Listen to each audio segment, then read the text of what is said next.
ఇప్పుడు మనం అయితే పంట హార్వెస్ట్ చేసిన తర్వాత ఖాళీగా ఉన్న పొలంలో అయితే ఉన్నాం.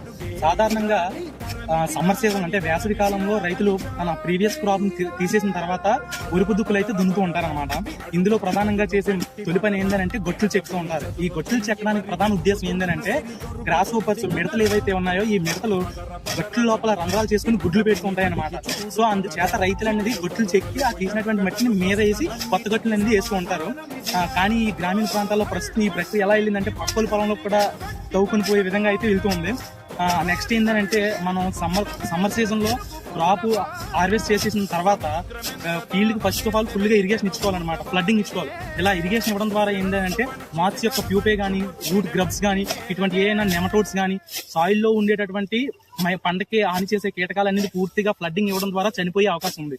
అదే విధంగా సమ్మర్ లో డీప్ ప్లవింగ్ చేసుకొని మన సాయిల్ ని సన్నకి ఎక్స్పోజ్ చేయాలన్నమాట. తద్వారా మాయిశ్చర్ లాస్ అయిపోయి కీటకాలు చనిపోయే అవకాశం ఉంది. అదే విధంగా భూమిలో ఉండేటటువంటి కీటకాలు సన్నకి ఎక్స్పోజ్ అవడం వల్ల పక్షులు కూడా వచ్చి ఆ కీటకాలను తినే అవకాశం అయితే ఉంది.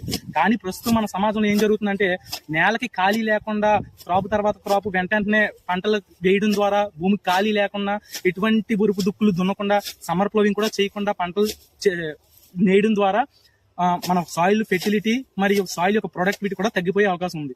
Thank you.